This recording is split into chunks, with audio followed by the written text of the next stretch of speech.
Hi, I'm Karan Thapar. Over the last few years, I hope you've been watching my program, The Interview on the Wire.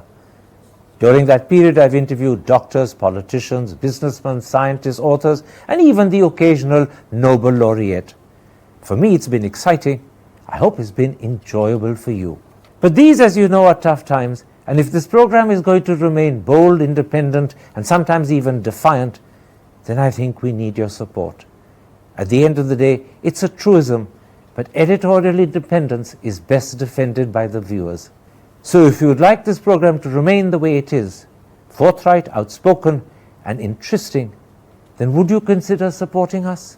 All you have to do is to click on the description at the bottom.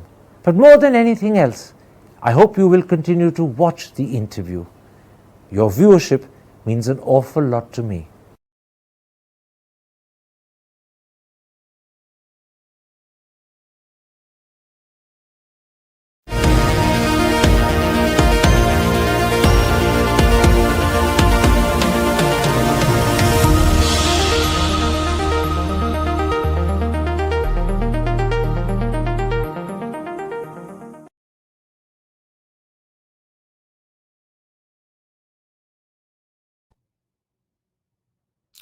Hello and welcome to a special interview for The Wire. Hours after President Trump delivered his first speech to Congress, we discuss his impact on the world during the first 6 weeks of his second presidency. Was the president's speech rhetoric or serious intent? Are the Transatlantic Alliance and NATO in danger? After Friday's disastrous meeting with President Zelensky, could the American president be poised to broker peace between Ukraine and Russia on the latter's terms? And with the sweeping tariffs imposed on Canada, Mexico, and China, and with reciprocal tariffs starting on the 2nd of April, what will be the impact on world trade? Joining me today live from Washington, D.C. is the Financial Times U.S. national editor and chief commentator, Edward Luce. Ed Luce, whilst I want to focus this interview on President Trump's impact on the Transatlantic Alliance and particularly Ukraine, let me start with his speech to Congress this morning, or as it was in America late last night. CNN called it a campaign speech. The BBC's called it a victory lap. What was your overall assessment of it? Good to be with you as always, Karen. Well, I described it as a fabulist address because normally when presidents give speeches to State of the Union or to the joint houses of Congress, particularly at the beginning of their term, they come out with a laundry list of bills they want passed and programs they want advanced. There was pretty much none of that in Trump's address. I think CNN were probably right in describing it more as a campaign speech. But the sort of components of what he did specifically outline as ambitions were fabulous. I mean, he talks about having a golden dome to cover to protect the entire United States from missiles named after Israel's Iron Dome. This would cost every single gold bar in Fort Knox and more. A minute or two earlier, he'd said he wants to balance the federal budget. I mean, you can't really reconcile these things. He wants to put men on Mars. He wants to actually colonize Mars and plant the stars and stripes on Mars. Seize Greenland, repeated his aspirations to take control of the Panama Canal. It's very hard to tell how much of this is trolling and how much of this is in earnest, but none of the sort of conventional policy rollouts you would get from a conventional president. Let me pick up on some of what you said. In his Congress speech, Trump said, as you said yourself, that when it comes to the Panama Canal, we're taking it back. Of Greenland, he said, one way or another, we're going to get it. He also referred to the Gulf of Mexico as the Gulf of America. And recently, he's repeatedly called Trudeau Governor Trudeau. In your eyes, is he serious? Is this trolling? Or is it just rhetoric? It's very hard with Trump to sift sort of fantasy from reality. And some of this will be the former and some of this will be the latter. I think if you're Canadian, you're taking very seriously the fact that America is now in a full-blown trade war with Canada, its largest trading partner, arguably its closest friend, and its least controversial friend. Are you taking seriously the idea that Trump keeps repeating that he wants to annex Canada and turn it into the 51st state? I think we can probably dismiss that because, I don't know whether you've ever seen an angry Canadian. It's a rare sight, or at least it used to be. Now angry Canadians are sort of a thing, including Justin Trudeau, the outgoing prime minister, who's not known for his spine and for his vehemence. But his statement yesterday, a few hours before Trump spoke to Congress, was sort of Churchillian in its defiance. There was spitting anger, to put it figuratively. So you take some of it seriously, but where you draw the line, you have to find out. And I don't know whether Trump knows where you draw the line. Now, one of the things that surprised me is that he said to Congress something that he said about himself before. He said he believes he was saved by God to make America great again. And then he added, the golden age of America has just begun. Did he come across to some people as somewhat of a megalomaniac on a mission? Would that be a fair description? It would be. I mean, again, some of it is supposedly tongue-in-cheek. He said he's accomplished more in 43 days than most presidents have in 4 or 8 years, and that he was number one president now. George Washington was number two. Clearly, there's certain things there that are guaranteed to trigger what people call Trump derangement syndrome.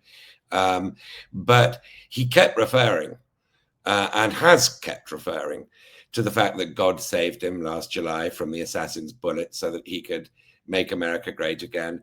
He said it in the convention a few days later. He said it during the campaign. He said it in his inaugural address 6 weeks ago. And then he said it again to Congress last night. So it goes down well with the base. And the idea that not only he is the only vector of America's coming new golden age, but that Joe Biden is the worst president in all of human history, again, is something he keeps repeating. So at some level, of course, he believes it. Writing in the Washington Post just a few days ago on the 2nd of March, Fareed Zakaria said, and I'm quoting him, Trump is not just changing American foreign policy, he's reorienting America's moral compass. And to me, that suggests a pretty sweeping restructuring. To what extent would you agree with that? To what extent would you say that may be a bit exaggerated today? Oh, if anything, it's understated. I don't think Fareed is exaggerating at all. The fact that on the same day, yesterday, Germany, its incoming Chancellor, Friedrich Merz, said that Germany would scrap its debt brake, which is sacred to Germany's post-war identity, that there is a limit on borrowing. It would scrap its debt brake so that Germany could rearm. Now, that was the big announcement of yesterday. That was absolutely serious, not fabulous, not based on fantasy, based on the deep shock that America's closest allies feel at America's departure from the Transatlantic Alliance. America's essentially declaring an end to the West. So I never expected to see a German leader say anything close to what Friedrich Merz said, but it is deadly serious. But if America's moral compass is being restructured, doesn't that also mean that the rest of the world will have to follow suit?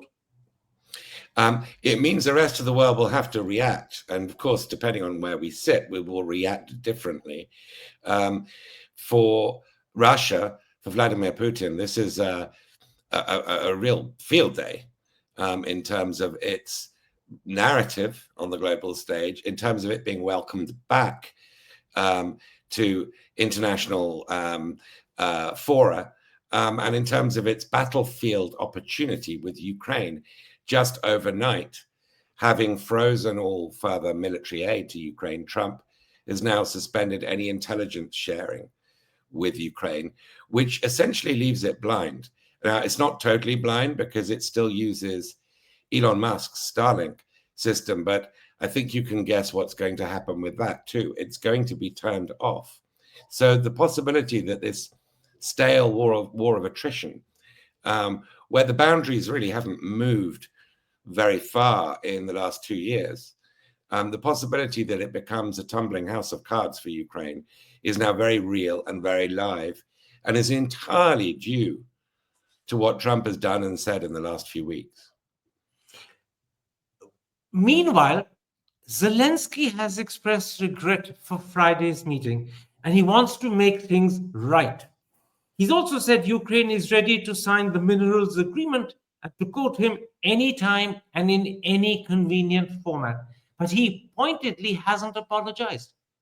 So is all of this sufficient to appease Trump, to change his mind about aid, to change his mind about the intelligence support that he's cut off? Could this win back Trump's favor, or is it just too short? No, I don't think it's going to win back his favor. I think, regardless of what had happened in the Oval Office last Friday, and even if Zelensky had been surpassingly polite, the goal is very, very clear, and that is to pull the plug on Ukraine and to restore relations with Russia and open up what he calls, or what Marco Rubio as well, his Secretary of State, calls wonderful new economic opportunities. The fact that Zelensky wasn't wearing a tie is neither here nor there.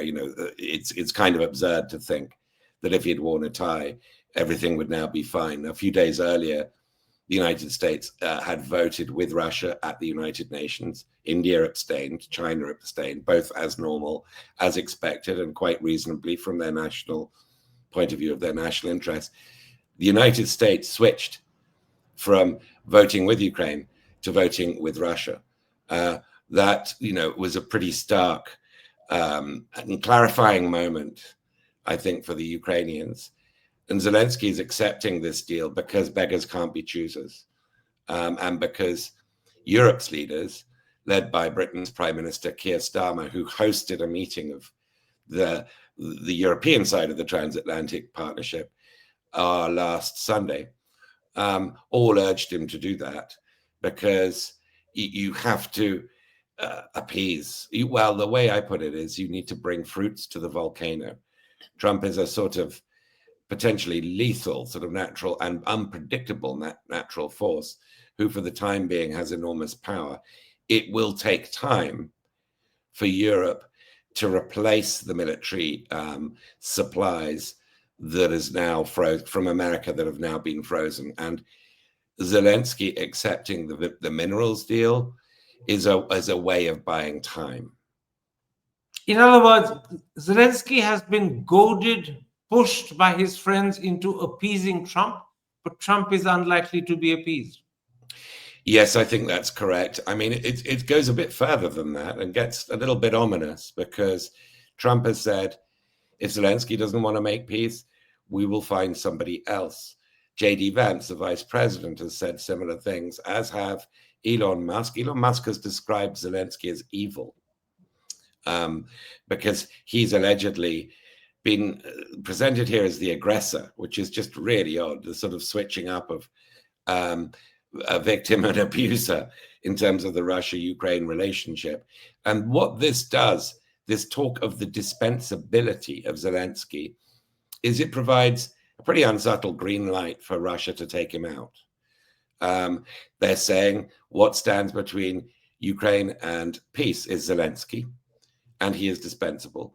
Now, Russia, I think, could have at any time, and they had assassination squads in Kiev after the invasion 3 years ago. But then, as American support built up, I think it was quite clear that they decided not to target Zelensky. It would be too incendiary. Now they have a green light.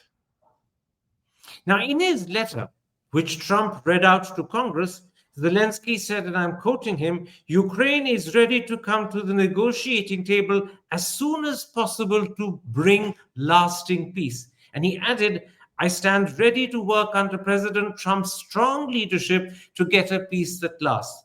In addition, Trump, for his own part, told Congress that he has had strong signals from Russia they're ready for peace. And today, apparently, the government spokesman in Paris has said that Macron, Starmer, and Zelensky are considering going as a threesome together to Washington to meet Trump. How do you interpret all of that? Suddenly, does peace in Ukraine, perhaps on Russian terms, look a lot closer than it did 24 hours earlier? I think it's frankly always been on the cards.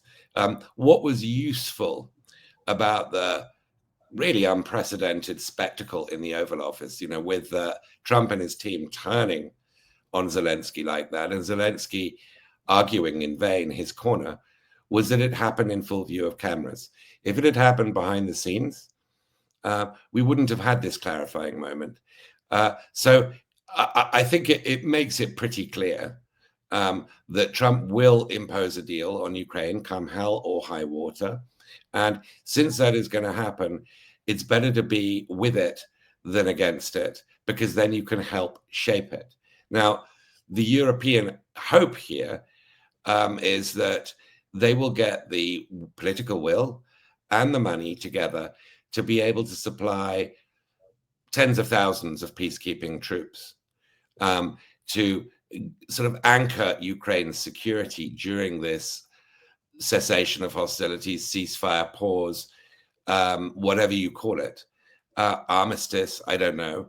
And that will make Russia less likely to try and breach the agreement, as it has done multiple times before with Minsk I, Minsk II, after it seized Crimea and entered the Donbass. This is during Trump's first term and even Obama's last term. We're talking here of a 10, 11-year-old war, not a 3-year-old war. So Europe would wish to somehow give Zelensky some comfort factor. But ultimately, what they really want is an American backstop. Which looks unlikely. It seems unlikely, but the more troops the Europeans can provide, and I'm told, to be credible, there needs to be 2 or 3 divisions there, which would be 60,000 or so troops.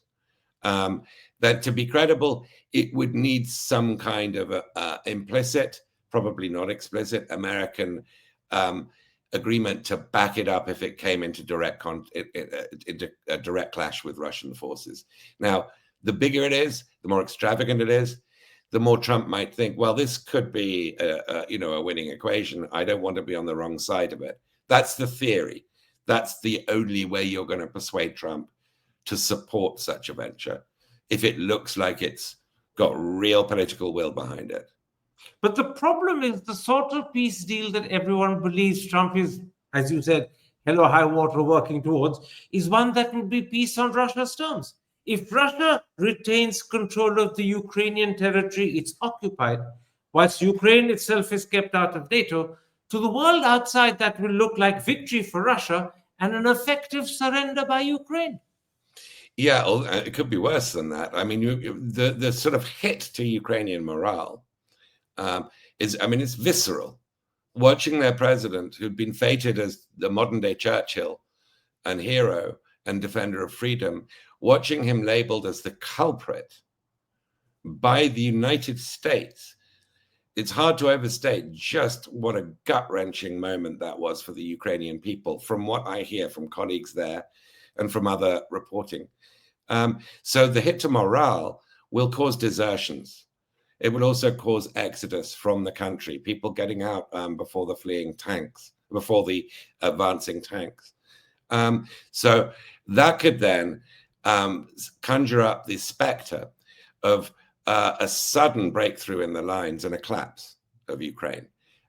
So a peace, what they call a Carthaginian peace, a peace that's worse than the war, from the Ukrainian point of view, it is actually less bad than a collapse of Ukraine. This is why you began earlier on talking about Ukraine collapsing like a house of cards. Indeed. And I think that is the immediate game plan of Macron, Starmer, and Zelensky. Stop that from happening. Buy ourselves some space while we can reconstitute the West make more extravagant, well, more ambitious pledges in terms of new defense spending and cooperation, because you really don't want 32 tin pot armies all operating separately. Europe has to integrate if it is to replace America. And by the way, in this context, Brexit sort of seems like a quaint, old-fashioned argument. The Europeans, Britain included, all standing shoulder to shoulder on this. Absolutely. But at this moment and against this background, let's come to the Transatlantic Alliance.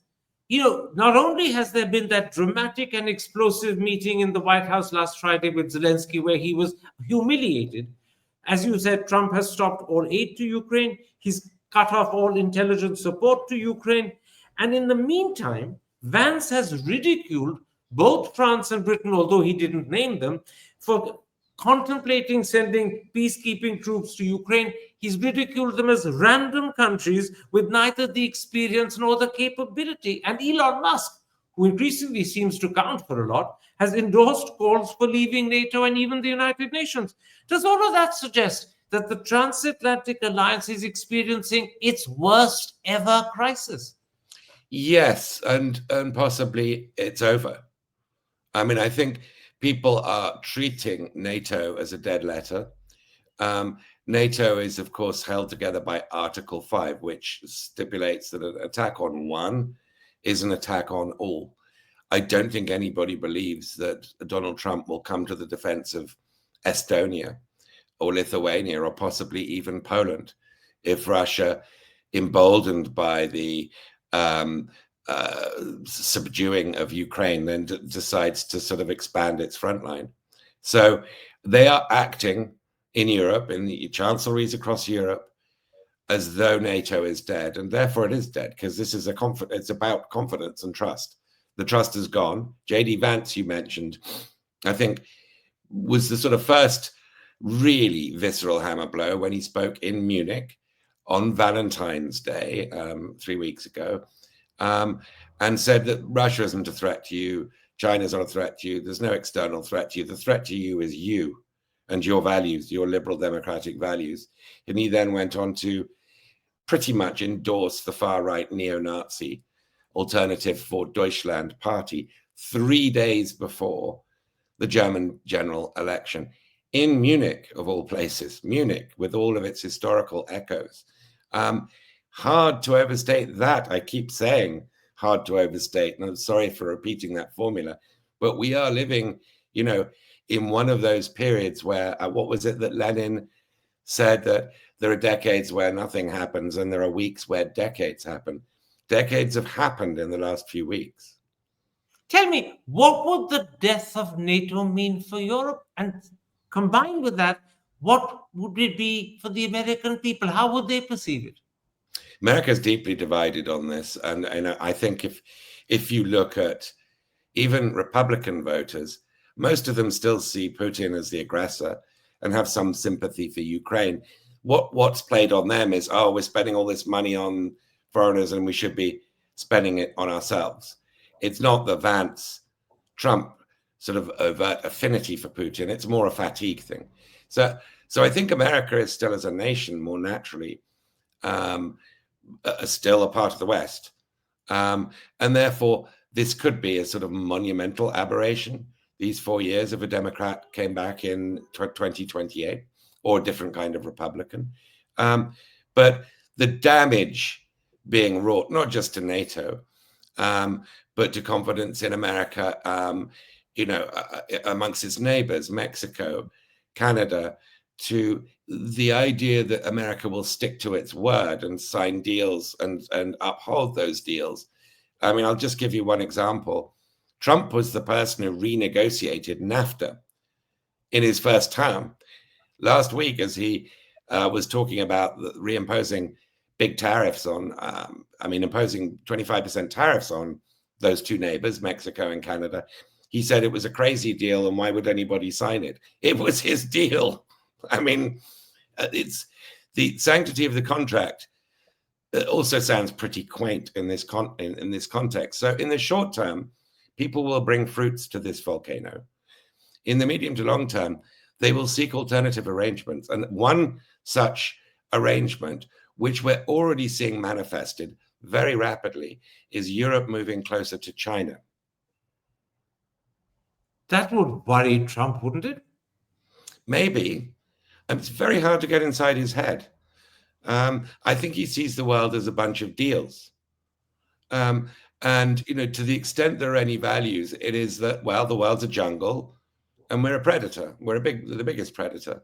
And small predators, can just wait to be gobbled up or sort of get behind me. I mean, it's not, a lot of people are trying to sane wash this as sort of neo-realism or offshore balancing or giving sort of very well thought out schools of thought, foreign policy labels to what Trump is doing. I think it's much more simple and transactional than that. But as I say, the transactionalism is sort of self-cannibalizing because you need to actually have some trust in the contract for transactions to be on both sides, for transactions to stick or to happen in the first place.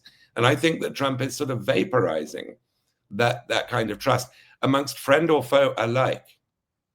Meanwhile, Europe is out in the cold and the door is slamming shut behind it. Yes, I mean, this is the hour of Europe. We've heard that before.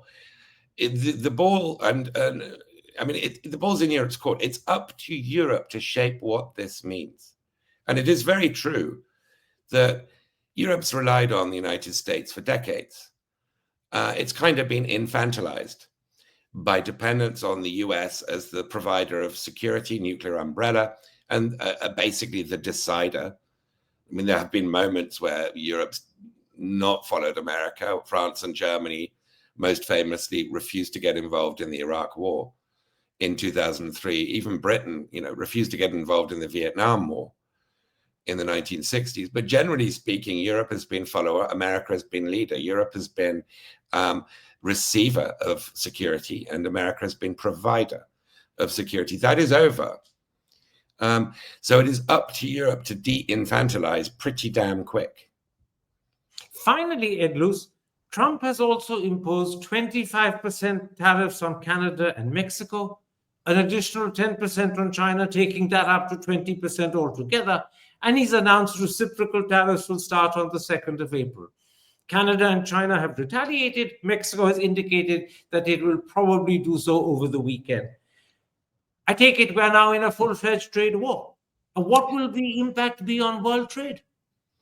Well, it'll certainly be damaging to world trade and to world growth. And it's been damaging already to American growth. I mean, this is a different economy Trump is coming into to the one he came into in 2017. Then was a low interest rate, pretty much zero interest rate economy where you could borrow and spend and there was no real penalty in terms of higher interest rates. We're now in a very tight monetary environment and there are immediate sort of snapbacks by the markets.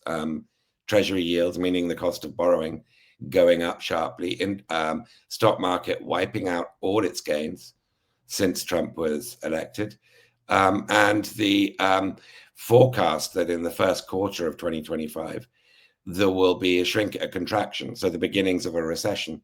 So the impact on inflation of having 25% tariffs and 20% tariffs on your three largest trading partners, that's instant and accumulating. And I think those who are sort of more realistic about how Trump operates are saying, well, he's not going to shift course because of ethical appeals or the rule of law or, alliances or sentiment. But if the stock market melts down, that will make him think. That will sort of concentrate his mind. And I think that's a more realistic assessment of how Trump operates. Last night in his Congress speech, whilst the rest of the country is becoming concerned about the impact of tariffs on inflation, Trump said this would be just a little disturbance. Is that bluff on his part, or do you think he might actually be confident that he can contain the disruption inflation creates? He could suddenly announce a deal, with Canada and Mexico, where Canada promises not to send completely imaginary, non-existent fentanyl to America, and it pretends it has been, and declare it a victory, and we all go home. That's quite conceivable. He likes the appearance of being a deal maker. Or we could be getting into an escalating tit-for-tat war that will be more redolent of the 1930s. Which do you Uh, I hate to predict Trump, but I think that he's a deep believer in mercantilism, namely that if you have a deficit with a country, that is a measure of how much you're being ripped off.